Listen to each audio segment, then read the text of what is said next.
The mechanical breathing echoed across the Twilight Highlands, but it wasn't coming from the figure in black armor anymore. This is the testimony of the last free-willed cultist who witnessed Darth Vader's transformation from Sith Lord to something far worse. When the Chosen One, who brought balance to the Force, decided to bring that same balance to the Void itself. And if you genuinely enjoy this kind of dark storytelling, consider subscribing and liking the channel, but only if it truly resonates with you.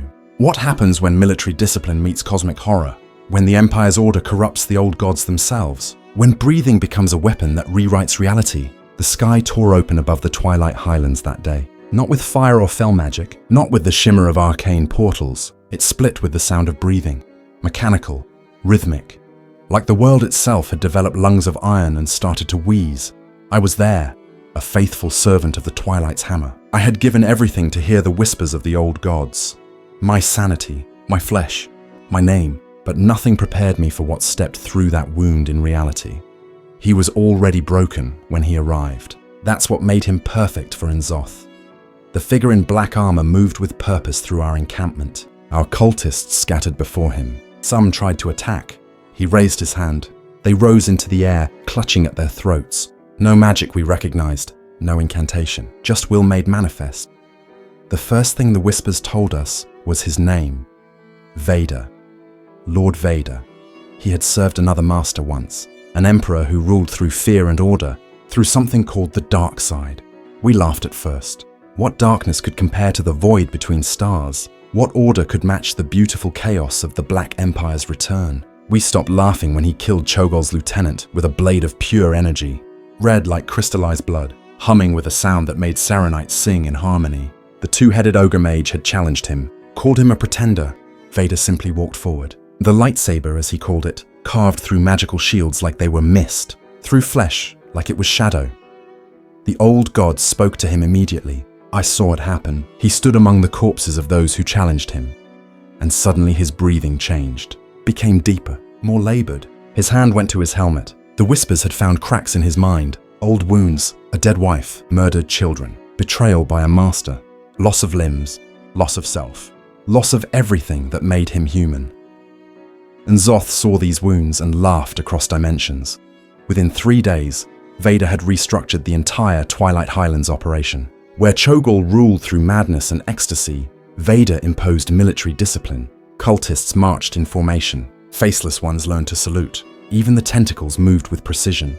I watched him train the first converts. He called it bringing order to chaos, but it was more than that. The Force, his power, it responded to void energy like oil to flame. When he meditated near the Twilight crystals, reality itself bent around him. Objects didn't just float, they phased between dimensions. When he reached out with his mind, he didn't just sense thoughts, he felt the nightmares beneath consciousness. The transformation started slowly. Purple veins spread across his armor where the breathing apparatus connected to his chest. His lightsaber's red blade developed shadows that moved independently. When he spoke, which was rare, his voice carried harmonics that weren't there before. Lower frequencies that made your bones ache. The Alliance sent scouts first, then a strike team. Vader dealt with them personally. I remember watching from the ridge as a group of paladins tried to purge him with the light. He stood there, taking the full force of their holy magic. Then he laughed. It was the first time I heard him truly laugh. The light, he said, was just another form of energy, another tool for those who understood power. He demonstrated by corrupting their leader's blessing mid-prayer. The paladin's golden hammer turned black, started whispering. The man broke in minutes. But it was his meeting with the Faceless Ones that truly began his metamorphosis. These servants of the old gods recognized something in him immediately. A kindred spirit. Someone who had been rebuilt from nothing, remade to serve. They taught him the true names of the void. He taught them the ways of the Sith. Have you ever seen a Faceless One use a lightsaber? I have. Vader crafted them from Shadowlands ore and void crystals. When ignited, they didn't just cut. They deleted things from existence. Left wounds in reality that wouldn't heal. The Horde tried to recruit him next. Sylvanas herself came to the Highlands. The Banshee Queen and the Dark Lord spoke for hours in private. Whatever she offered, it wasn't enough. Or perhaps it was too familiar. Another undead existence. Another master promising freedom through servitude. Vader had played that game before. When she left, her Dark Rangers reported hearing him say one thing. That death was not the end of suffering. It was just another beginning. Sylvanas never came back, and Zoth's corruption spread through him like water through a sponge. His force abilities evolved. Where once he could choke a single enemy, now he could suffocate entire battalions by removing air from their lungs across dimensions. His lightsaber became something more, a wound that reality formed around. When he drew it, the blade existed in multiple timelines simultaneously. I was assigned as his adjutant after the first month. Me, a simple cultist who had given his eyes to see the Void's truth. He never spoke to me directly, but I learned by watching, by listening to his meditation. He would stand at the edge of the Twilight Highlands, staring at the maelstrom in the distance, sometimes for hours. His breathing never changed rhythm, but I could feel the force around him churning, reaching into the depths wherein Zoth waited, drawing something up. The screaming started in the second month, not from victims, from him, in his sleep if he even slept anymore. The medical systems in his suit were failing, being replaced. Void energy coursed through tubes meant for Bacta. His life support drew power from places that shouldn't exist. One night, I found him dismantling his helmet. The face beneath was no longer entirely human, or entirely there. Parts of it existed in other dimensions, eyes that were doorways, scars that were tentacles waiting to unfold. He looked at me with those impossible eyes and spoke. The Emperor promised me power to save her. He lied. The old gods promised me power to end everything. They speak truth. His grip on the Force had become something else entirely. He would reach out, and instead of moving objects, he would move the space around them, compress existence itself. I watched him fold an entire ridge into a point smaller than a grain of sand. The screaming from that compressed space lasted for days. The other cults began to take notice. The cult of the damned sent emissaries. They saw his condition, neither alive nor dead, and thought him kindred. Vader killed them without moving. Their souls simply decided to stop. He had no interest in the Lich King's form of order. Death was too limiting. The Void offered infinite possibilities of suffering. His lightsaber evolved again. The blade became semi-sentient. It would activate on its own when enemies approached. The red energy developed eyes along its length, tiny, blinking things that saw in spectrums that didn't exist. When he fought now, it was like watching someone conduct a symphony of violence. The Force-sensitive among the cultists, those who showed potential, he took as apprentices, but not to teach them the Sith ways, something new, worse. He would place his hand on their heads, and I would watch their eyes roll back. When they returned, they spoke of visions, of an empire that spanned not countries but realities, of order imposed not through fear, but through the certainty of infinite suffering. These new apprentices developed abilities quickly, too quickly. Their bodies couldn't contain what they were becoming. Most burst within days, tentacles erupting from every orifice. But some survived, changed. They could hear the Force and the Void as one song. They built lightsabers that hummed with both power and madness.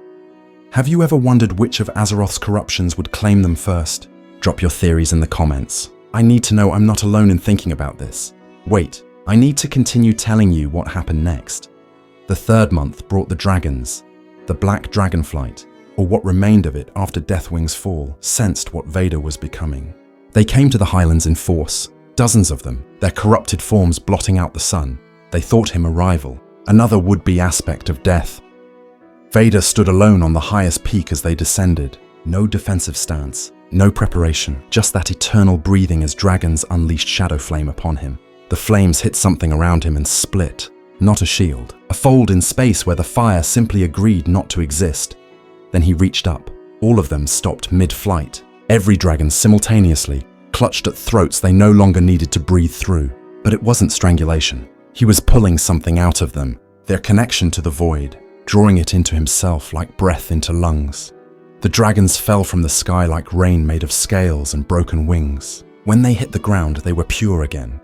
Briefly, then dead. Vader's armor had developed scales of its own, black within black, shifting between dimensions with each breath. That was when Rathian arrived. The Black Prince, uncorrupted, investigating the disturbance. He spoke to Vader for exactly 13 seconds before fleeing. I never learned what was said, but Rathian's eyes held a fear I'd never seen in dragonkind before. The fear of seeing your own future twisted into something worse than death. And Zoth's whispers grew louder after that, not just in Vader's mind, but emanating from him. When he walked through our camps, cultists would fall to their knees, bleeding from their ears. Not from pain, from revelation. They could hear the old god's dreams through Vader's presence. He began constructing something in the deepest part of the Highlands, a structure that hurt to perceive, architecture that existed in more dimensions than the mind could process. He called it a temple. We called it an impossibility. Black stone that absorbed light, surfaces that extended infinitely inward, chambers that contained themselves. The Force-sensitive cultists he'd been training worked tirelessly on it. Their lightsabers carved reality itself into new shapes. Where the blades touched stone, the stone learned to think. Where they touched air, the air learned to hate. I watched him oversee the construction one night. His breathing had developed a new rhythm. 3 mechanical breaths, then one that sounded like drowning in the spaces between stars. His cape no longer moved with wind. It moved with currents from other dimensions. Sometimes I'd see things in its folds. Eyes, mouths, entire civilizations falling into darkness. The Argent Crusade came next. Holy warriors certain they could purge this new corruption. They brought relics, Ashbringer blessed weapons, fragments of pure light from Xera herself. Vader met them at the temple's threshold. What happened next broke their faith entirely. He didn't fight them. He showed them something. Through the Force and through the void, he projected a vision. The light's origin, its purpose, its ending. How it was just another cosmic force, no more righteous than gravity or time. How their devotion was just another form of slavery. Half of them turned their swords on themselves. The other half joined us. Their light didn't fade. It changed, became something that cast shadows inward. They became his first void paladins, warriors who channeled holy energy through infinite darkness. Their healing spells now healed by replacing damaged flesh with something that shouldn't exist. The temple's completion drew attention from below. From the depths wherein Zoth waited, tentacles the size of mountains breached the sea. Not to attack, to pay homage, they brought gifts, artifacts from the Black Empire, weapons that had ended species, armor made from the death screams of titans. Vader accepted them all, integrated them into his suit. His life support system now pumped liquids that came from N'Zoth's own blood. His breathing apparatus filtered air through dimensions where air was poison. The lightsaber's crystal had been replaced with something that had existed before existence. Its blade now cut through time as easily as flesh. But the most terrifying change was in his Force abilities. He no longer moved objects. He moved the concepts of objects. I watched him grab the idea of a mountain and throw it at enemies. Not the physical mountain, the concept of its weight, its immensity, its age. The soldiers hit by it aged millennia in seconds, while being crushed by phantom stone. That's when the Titan's Watchers finally acted. Archidas himself emerged from Alderman with an army of constructs. Mechanical beings meant to maintain order. They saw in Vader a corruption that threatened the very foundations of reality. The battle should have been legendary. Instead, it was a conversation. Vader spoke to Archidas in binary. In the language of machines, he showed the Watcher something, his own construction, how the Emperor had rebuilt him, how he was already an amalgamation of flesh and technology, how the Titan's curse of flesh was just another form of control. Archidas stood still for 17 hours, processing. When he finally moved, half his constructs had already joined Vader. They saw in him a bridge between organic and mechanical, between order and chaos, between existence and void. The Watcher retreated, but left behind something, a warning, or maybe a promise. He said that Vader was becoming something the Titans had feared. Not just another old god corruption, but proof that their order could be corrupted, that the cosmic forces themselves could be rewritten. The 4th month brought emissaries from the Shadowlands, the jailers and the judged. They sensed that Vader existed partially in their realm already. His state, neither living nor dead, had created a permanent window between realities. The Kyrian came to claim him, said his soul needed judgment. Vader grabbed their wings through dimensions they didn't know existed. He pulled their very purpose out of them, left them empty vessels that remembered having meaning but couldn't recall what it was. The Venthyr tried next. They spoke of redemption, of working through his sins. Vader laughed that terrible laugh again. Sin, he said, required the existence of morality. He had moved beyond such limitations. Good and evil were just words the weak used to justify their positions in the hierarchy of suffering. His new apprentices had begun successfully creating what he called void sabers, weapons that channeled both Force and old god corruption. When activated, they didn't produce light, they produced darkness visible, blades of pure entropy that deleted rather than cut. The initiates who survived the training process were no longer recognizable as their original species. Humans with tentacles for veins, orcs whose tusks existed in parallel dimensions, elves whose eyes showed you your death in infinite variations, all of them breathing in perfect unison with their master. If you had their power in Azeroth, would you choose Alliance, Horde, or stay neutral? Tell me in the comments. I'll be reading them. The temple neared completion. Its purpose became clear. It wasn't just a structure, it was a transmission array, a way to broadcast the merger of force and void across all realities. Every meditation Vader performed there rippled through dimensions. Jedi in distant galaxies woke screaming. Sith Lords felt something darker than the dark side calling. The 5th month brought desperation from all sides. Alliance and Horde formed a temporary truce. They assaulted the Highlands together. Shamans called elements that refused to come. Mages wove spells that unraveled before completion. Priests found their prayers answered by things that weren't gods. Vader stood at the temple's apex and raised both hands. Every soldier below, thousands of them, lifted into the air. Not their bodies, their potential. He grabbed every possible future they might have had and compressed them into a single moment of absolute certainty. They would serve, or they would never have existed at all. Most chose service. The few who didn't simply stopped, not died, stopped. Their bodies stood frozen, aware but unable to act, think, or die. Living statues whose eyes still moved, watching everything, understanding their choice. But something else was happening to Vader. The corruption wasn't just changing him anymore, it was completing him. The mechanical breathing had developed words, ancient words, pre-creation words. Each exhale spoke something into being. Each inhale consumed possibilities.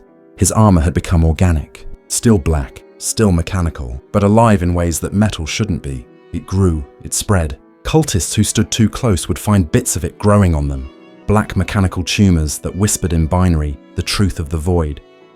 The lightsaber had transcended its original form entirely. It was no longer a weapon he carried.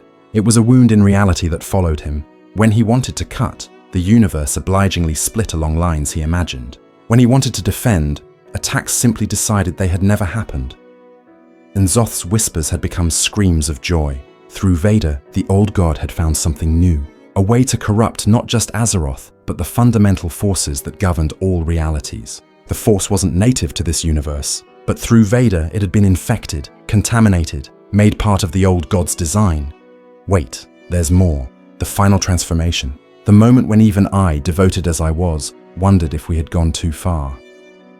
The 6th month brought silence. Not peace. Silence. The kind that exists before reality admits it's been broken. Vader had stopped breathing, not died. The mechanical rhythm that had defined him for decades simply ceased to be necessary. He stood in the temple's heart for 3 days without moving, without breathing, without existing in any way we understood. Yet he was more present than ever, a wound in reality that thought. When he finally moved, the world cracked. Not metaphorically. Spiderweb fractures spread from where his foot touched stone, cracks that existed in multiple dimensions simultaneously. Through them, we could see other Azeroths, other possibilities. In some, he had never arrived. In others, he had always been here. N'Zoth rose from the depths that day. Not fully. Never fully, but more than ever before. Tentacles the size of cities erupted from every ocean. The old god wanted to see what his champion had become, what merger of cosmic forces had been achieved.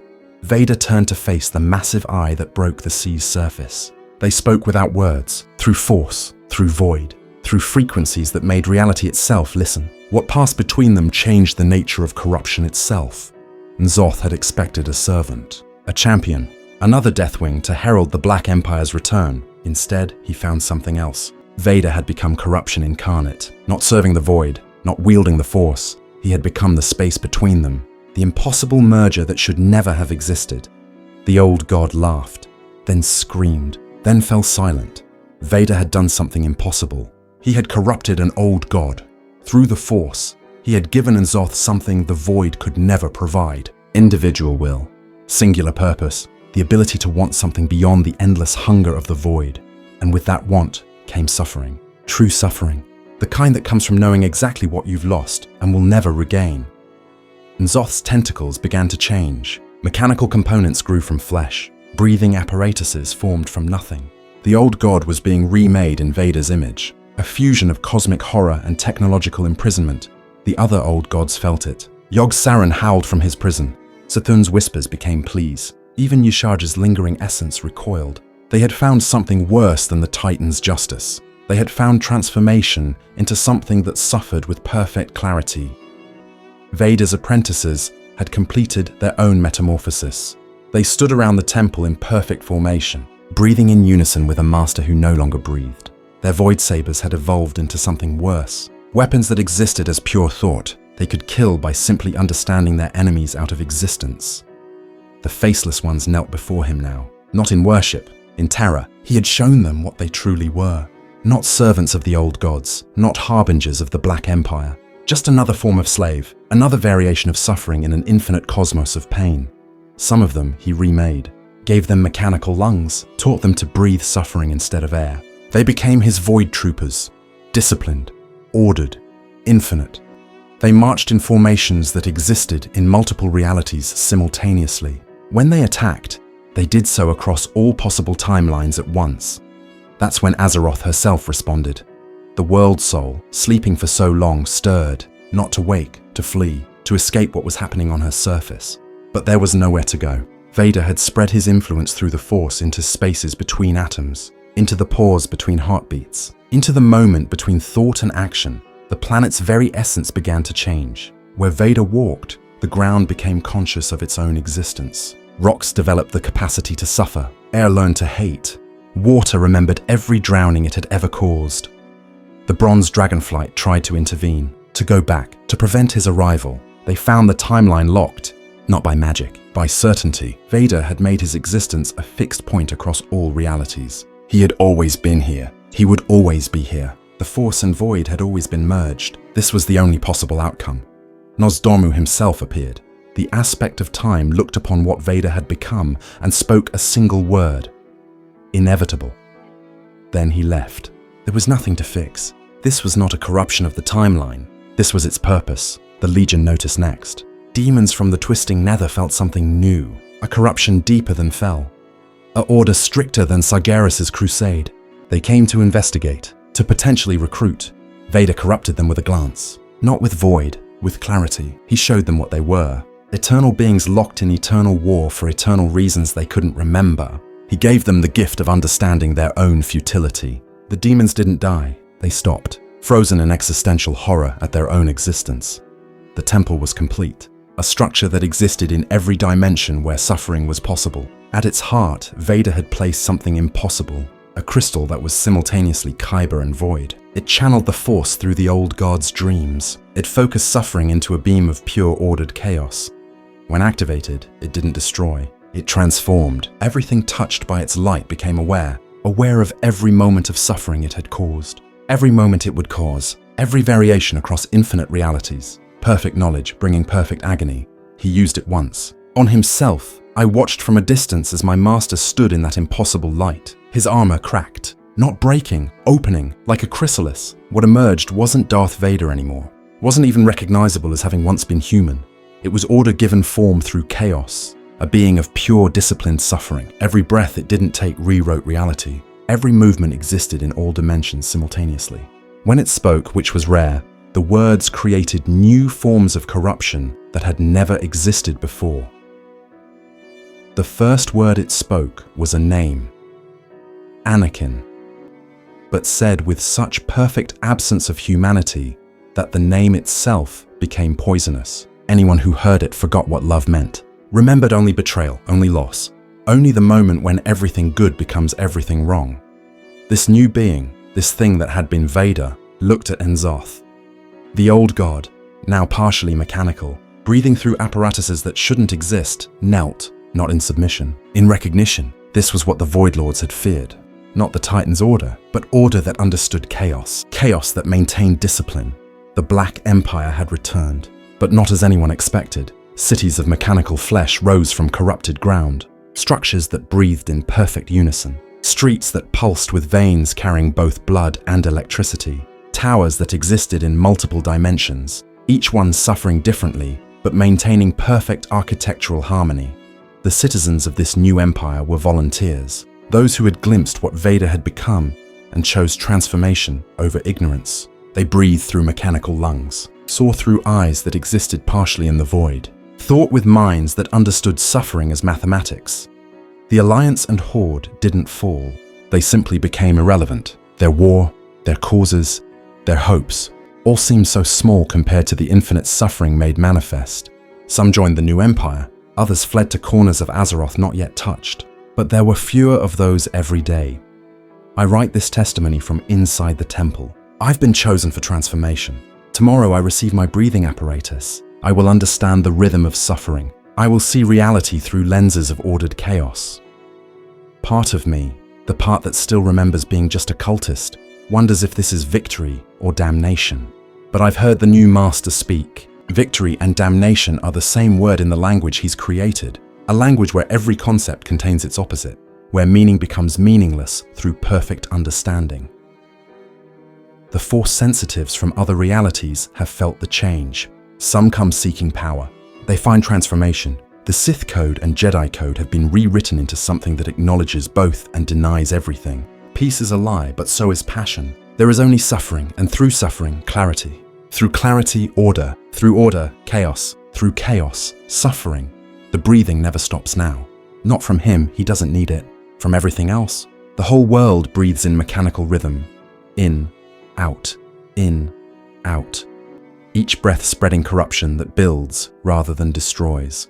That creates rather than consumes. And Zoth speaks prophecies now, but ordered ones, structured ones, prophecies that follow logical patterns while describing impossible things. The old god has been improved, made efficient. Its chaos serves a purpose now. Every whisper follows regulations. Every tentacle moves according to protocol.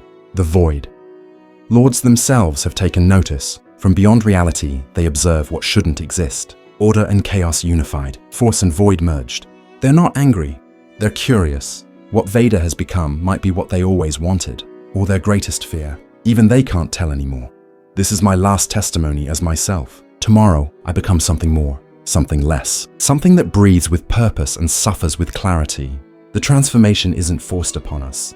We choose it, because once you've seen reality through his eyes, through the merger of force and void, everything else seems like playing pretend. The Black Empire has returned. But it marches in formation, it corrupts with discipline, it brings darkness with perfect order. And at its heart stands something that was once Darth Vader. Still dressed in black, still masked, but breathing with the rhythm of a universe learning to suffer efficiently, each breath rewriting reality just a little, making it darker, more ordered, more honestly corrupt. The red lightsaber still exists, but now it's everywhere and nowhere, a wound that reality wears like a scar. When he wants to cut, the universe remembers being cut and bleeds accordingly. This is how the world ends, not with chaos organized. Not with corruption given purpose. Not with the old gods' victory, with their transformation into something worse. Breathe in, breathe out, breathe in, breathe out forever.